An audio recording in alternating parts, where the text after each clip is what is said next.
कर्तलपणाचा पराभव केला या हल्ल्यामध्ये छत्रपती शिवाजी महाराज यांनी कोंडीत पकडून अचानक झालेल्या हल्ल्यामुळे खानाच्या सैन्याची दाणादाण उडाली.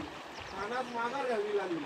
या लढाईची वैशिष्ट्य अशी की कमी सैन्याने प्रचंड शत्रूचा गनिमी पराभव केला आणि दस्तूरबद्ध छत्रपती शिवाजी महाराजांनी ज्या 27 लढाया लढल्यात त्या 27 लढाईंपैकी एक ही उंबरपिंडीची लढाई आहे. आणि या ठिकाणी कर्तलप खानाला महाराजांनी जसं प्रभू श्रीरामांनी रावणाला मारताना दर्शन दिलं, अफाट दर्शन असं दिलं, या ब्रह्मांडाचं दर्शन घडवलं रावणाला मारताना.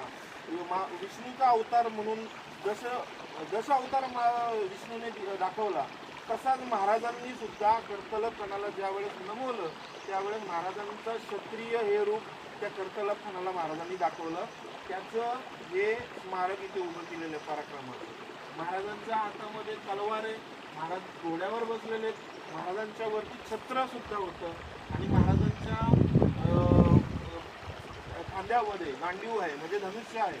हे क्षत्रियाचं रूप महाराजांनी त्या कर्तलप खानाला दाखवलं. आणि त्यावेळेस या लढाईमध्ये अफाट द्रव्य, अफाट घोडे आणि अफाट दारुगोळ आणि अफाट संपत्ती याच्यामध्ये आपल्याला भेटलेली आहे.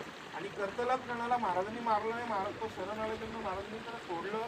कारण की एवढ्या मोठ्या फौजेला शिवाजीराजांनी शिवरायांनी कसं काय हरवलं हे त्या औरंगजेबापर्यंत पोचवायचं होतं. म्हणून महाराजांनी त्याला जिवंत सोडलं, नाहीतर जिवंत त्याला जाऊन द्यायचंच नव्हतं. हाच निर्णय होता. पण कधी कधी शत्रूला म्हणतात ना, शत्रूला कधी कधी त्याचं मनोबल खच्ची करणं म्हणजे शत्रूला हरवणं. आणि हीच युद्धनीती महाराजांनी इथे आखली आणि शत्रूला पराभव केले.